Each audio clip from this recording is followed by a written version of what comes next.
Hi everyone, there are almost 6 months left for your IP MAT exams. ये जो exams हैं मई के month में होते हैं एंड IP मैट इंदौर की तो डेट्स भी आ चुकी है कि that it is in May 2026। अब इस साल there are more than 10 IIMs which are giving us IP MAT के कोर्सेज। अभी कुछ टाइम में होपफुली ये ऑफिशियल भी हो जाएगा कि total number will go up to 14, जो कि 14 नंबर प्रॉब्ली IIM मुंबई का हो सकता है। उससे पहले IIM लखनऊ ने भी बोला है which will be the 13th programme, but अभी official confirmation from the college is still not been received by the students. ठीक है, तो इसका मतलब ये है कि this is a field, these are the type of examination जिसमें बहुत ज्यादा स्कोप बढ़ चुका है इस साल। So obviously it makes a lot of sense कि a lot of students will start preparing for this, and obviously some of them have not prepared for it पहले, but now they might be obviously starting their preparation. So अभी let's talk about कि almost 6 months बचे इस exam में, तो क्या strategy you should follow। ठीक है, तो इसमें 3 मेजर पॉइंट्स के बारे में बात करूंगा। पहला विल बी योर स्टडीज के रिगार्डिंग क्या स्ट्रैटेजी होना चाहिए, second point is about mocks, and third is what kind of mentorship you should take. ठीक है,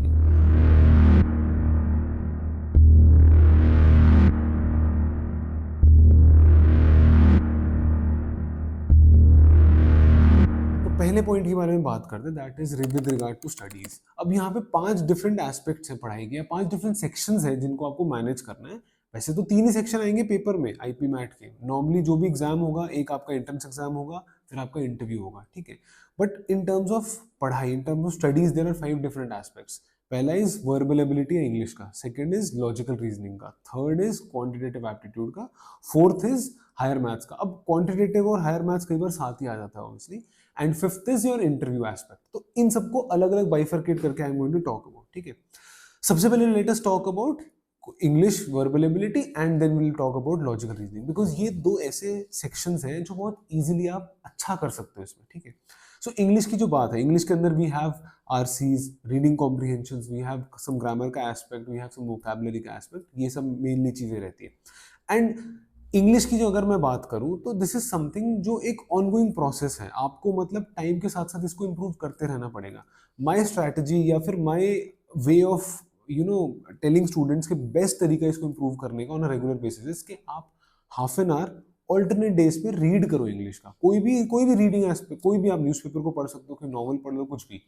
because reading itself will help you where, reading will, अगर आप newspaper imagine read करते हो, it will help you in terms of your RC solving, it will help you in terms of your vocabulary, it will help you in terms of your grammar, because grammar के भी rules शायद आप याद ना रख सको, but sentence formation के through you can understand कि किस तरीके का सेंटेंस विल बी रॉन्ग और correct. And the fourth aspect is interview वाला पार्ट भी बहुत अच्छे से कवर होता है। ठीक है, उसके अलावा I would say there are books like Wren and Martin, अगर आपको अपनी ग्रामर ठीक करनी है। If you want to obviously improve your RC, then GMAT की रीडिंग कॉम्प्रिहेंशन की बुक आती है, Wiley's GMAT reading comprehension, उसको कर सकते हो। फिर थर्ड आ जाता है, अगर आप अपनी रीडिंग स्पीड बढ़ाना चाहते हो, there is a book called how to read better and fast with normal noise.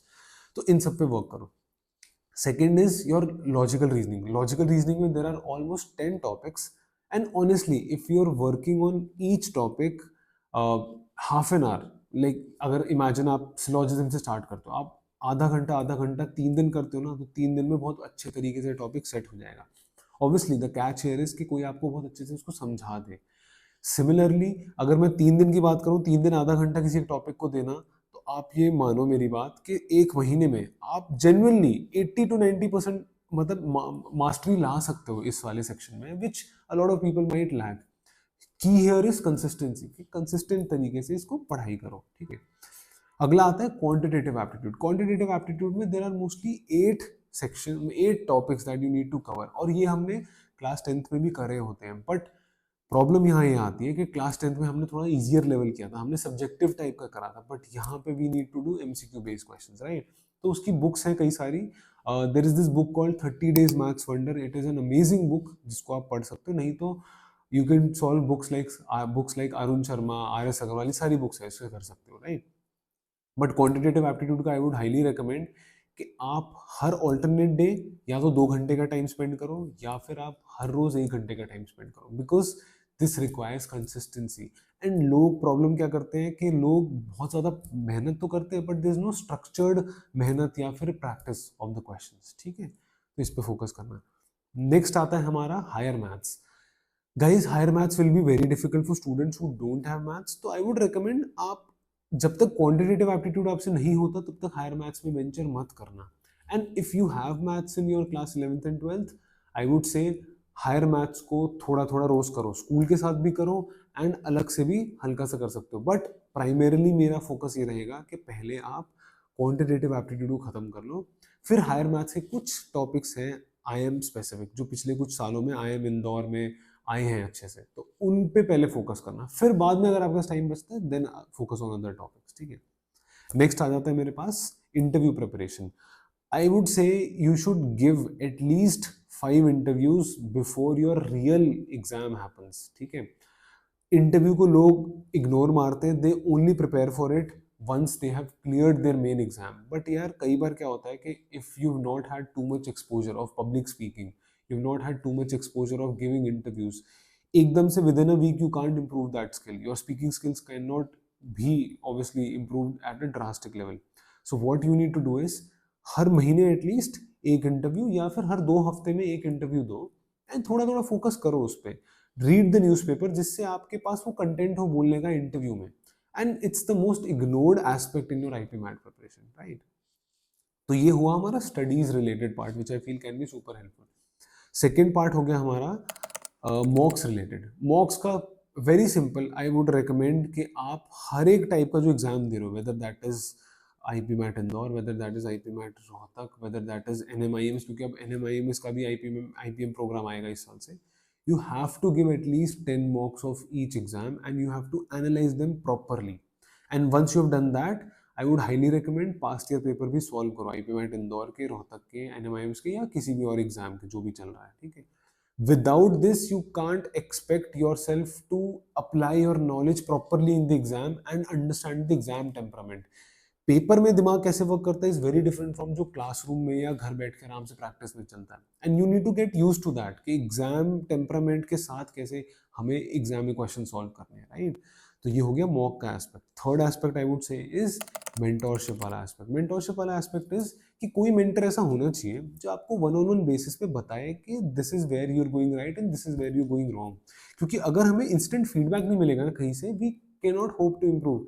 There are some students जो automatically उनका inherent sense of feedback is very good, but I feel for a lot of students they do require that mentorship because आप 17-18 साल के बच्चे हो and you are giving this exam for the first time. You have not experienced such a thing before. Even if you're a dropper, आपको still वो validation नहीं मिला है अभी तक कि you can do well in this exam, right? So you need that validation from somebody who has cleared this exam and from somebody who can probably tell you कि what is right and what is not right. And in case you don't have a mentor, you can get a free mentorship session from us. This is the number जिस पे आप contact करो and get that free mentorship session. ठीक है. तो 6 month के अंदर 3 महीने तो आपके शायद बोर्ड में भी जा सकते हैं, but you can achieve a lot. You don't have to do everything every day, but consistent level पे आप ऑल्टरनेट डे पढ़ाई कर लो. आप एक दिन इंग्लिश और लॉजिकल पे फोकस कर लो, एक दिन आप अपने इंटरव्यू और क्वांटिटेटिव एप्टीट्यूड फोकस कर लो. अगर आप ये रोज करते हो, थ्रू आउट द मंथ अगर आप करते हो, तो आप जीरो से बहुत आगे ऑलरेडी चले जाओगे. ठीक है. तो this is all. You follow this strategy and just focus on how best to perform in this exam and not worry about कि होगा या नहीं होगा. ठीक है. So all the best and let us know if there's any other